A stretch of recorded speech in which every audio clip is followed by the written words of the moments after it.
Jewish encyclopedia, Androgynos. Androgynos, male, female, hermaphrodite, Hermes, Aphrodite in the Haggadah. Transmitted and developed through dualistic Gnosticism in the East, the notion of an androgynous creation was adopted by the Haggadists in order to reconcile the apparently conflicting statements of the Bible. Well, let me tell you this. If you see a conflicting statement in the Bible, it just means you don't understand it. God created man in his own image. In the image of God created he him, male and female, created he them. It means he created a man and a woman. That's all that means, all right? Then it goes on to say, Jeremiah, son of Eleazar, says, God created Adam androgynous, all right? The Midrash states God created Adam androgynous. And then this other dude says he created him double-faced, then cutting him in twain and forming two backs, one to the one and the other to the second. According to Jeremiah's opinion, Adam had both sexes and was thus a real hermaphrodite in the old mythical sense, identical with that conception of Hermes, in which he is understood to be the Logos Elathinos, son of Maya, the bisexual primeval man of the East. Chabad.org, the complete Jewish Bible, with Rashi commentary, Bereshit, which is Genesis chapter 1. Genesis chapter 1, verse 27, and God created man in his image. In the image of God, he created him, male and female. He created them. They're trying to change the meaning of the word them to make it singular. It does not mean just one person. It means more than one. And in this case, obviously, one male, one female. All right. But here's what the rabbi has to say. The Midrash Agadah explains that he originally created him with two faces, and afterwards he divided him.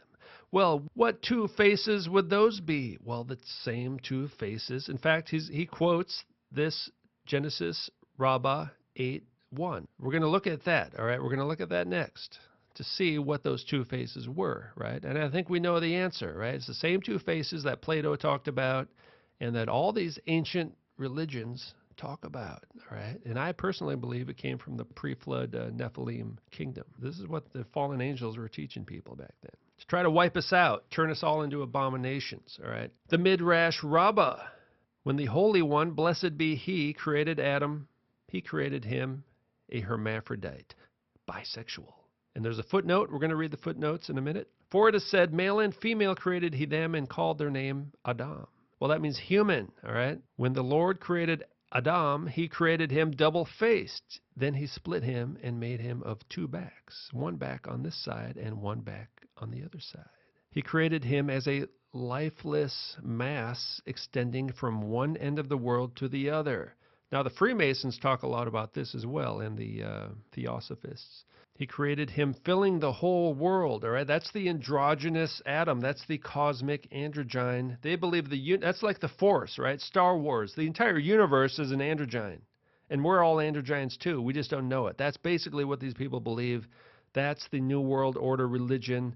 Now let's read the footnotes. Normally, androgynos means one whose genitals are male and female. But here, it means two bodies, male and female, joined together. Thus, Adam himself was originally male and female. But you see it in mass media all the time. We're pansexual, we're gender neutral, we're all in a gender spectrum and all these kind of things. So that's basically, it's Kabbalah. It's straight out of these rabbinical commentaries, the oral traditions of the rabbis, which they did not invent, by the way. It's ancient Babylonian mysticism. Nimrod did not invent this either. It comes before that, back to the ancient world. There is a notion among the rabbis that Adam was possessed originally of a bisexual organization. And this conclusion they draw from Genesis 1:27, where it is said, God created man in his own image. Male-female created he them. These two natures, it was thought, lay side by side. According to some, the male on the right and the female on the left. According to others, back to back. While there were those who maintained that Adam was created with a tail and that it was from this appendage Eve was fashioned. Judaism has this concept of the two-headed androgyne. Well, there's one right there. This guy, I believe, is an FTM, and I believe his brother is also an FTM.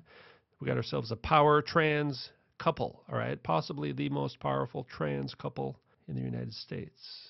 There's his brother. He's very feminine face, all right? Very feminine face. It's hard to pinpoint one specific smoking gun kind of thing, but feminine looking dude, all right? And look at his girlfriend, Carly Kloss, the tranny, all right? That's just a gargantuan.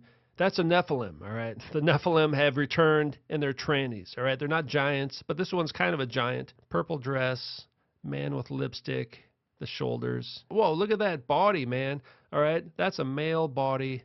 Nothing else but male body right there on the Kushner girlfriend, all right? This is a tranny, right? Now it kind of looks like Taylor Swift right there, by the way, too, right? Who's the man? Who's the woman? Well, they're all a bunch of androgynous atoms. Now, this guy's like best friends with Netanyahu, having sleepover parties and stuff, all right? What's going on there? You almost don't want to know what's going on, right?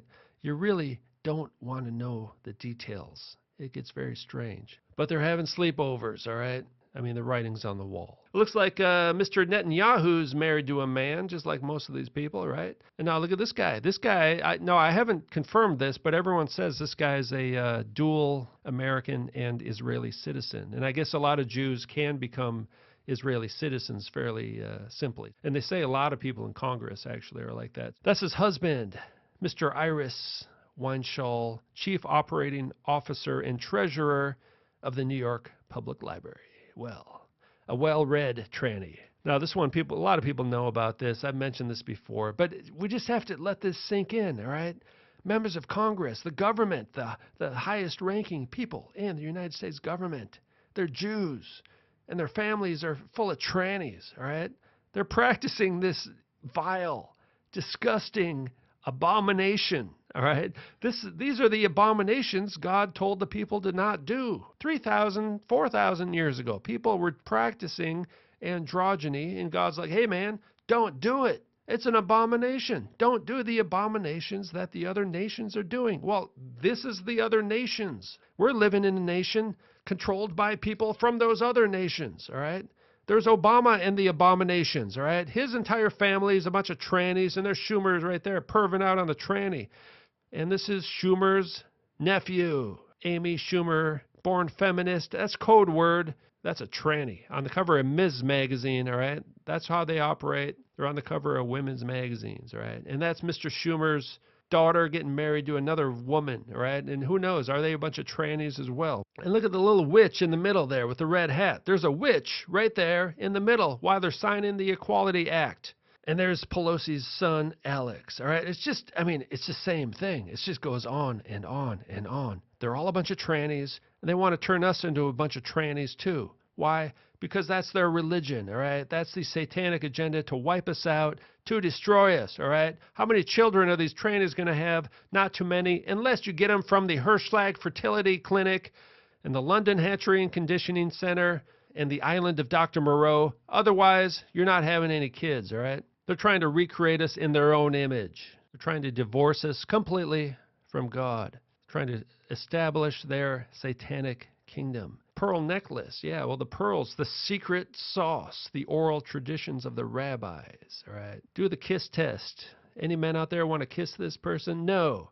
You can taste the bile in the back of your throat. You can taste it. There's a tranny from Wisconsin. Equality Act. What is that? It's the Androgyny Act. And when we get a Democrat as president, they've said already the first thing they're going to do is sign that into law. Even though Trump's family are all a bunch of trannies, he has to stay in character. So he said that he will not sign that Androgyny Act into law. So he has to stay in character.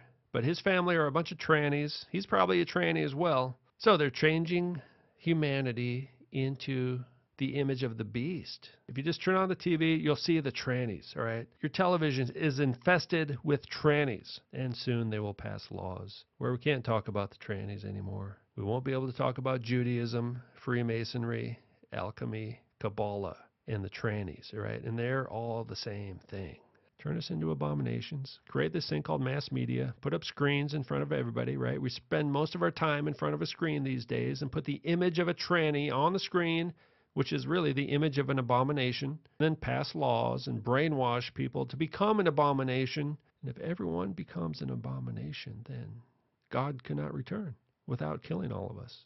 Abomination cannot withstand the holiness, the set-apartness of God's presence. They believe human beings are androgynous, right? They believe you're a tranny. They believe I'm a tranny. They believe we're all trannies, but we just don't know it yet. It's all a big, fat, tranny sandwich they're trying to shove down our throat, all right?